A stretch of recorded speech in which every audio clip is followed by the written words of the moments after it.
everyone, it's Arwen from Arwen's Thermomix, and today I'm going to make for you one of my favourite recipes that I've been making for just over 10 years now. It's the coconut rice. So this is so delicious with curries. Once you make it, you would just keep making it all the time.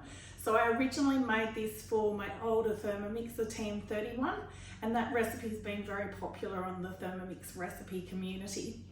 So what I've got in here, I've got 800 grams of water in the Thermomix bowl. Then I've got 400 grams of jasmine rice that I've rinsed. So I've just done it over the sink and just rinsed until the water has come clear. So that's in the simmering basket.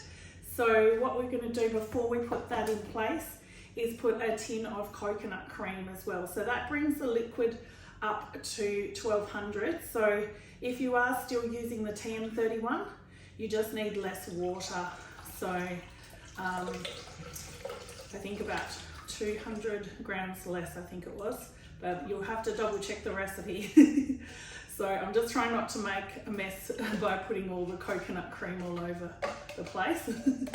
And this is a really simple, easy recipe, but you can change it up a little bit if you'd like to.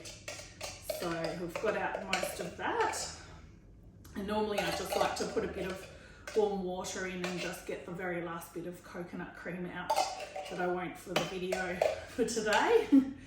And then what we're going to do is pop our rice in. So we'll just push the basket in, lock it in place, and then we'll sit the lid on top. So what you could do, because this is cooked on Varoma temperature, you could actually put the Varoma on and steam some vegetables at the same time as cooking your rice if you wanted to bulk out your meal or just add some extra vegetables.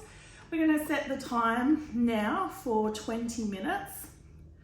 Okay, 20 minutes, Varoma temperature and speed 4, but you can just quickly go up to speed 5 just to get some of the liquid over the rice. So I just like to check that it's gone and then put it back to speed 4. So I'm not going to wait around for 20 minutes for the recipe to finish, but what you'll do when it finishes is just put the rice into your Thermoserver, and if you wanted a little bit more moisture in your rice, you can tip a little bit of the liquid into the rice and just let it absorb into the rice before you serve it with your delicious curries. So happy Thermomixing, everyone, and I hope you enjoy this recipe as much as I do and all of my family do. Bye!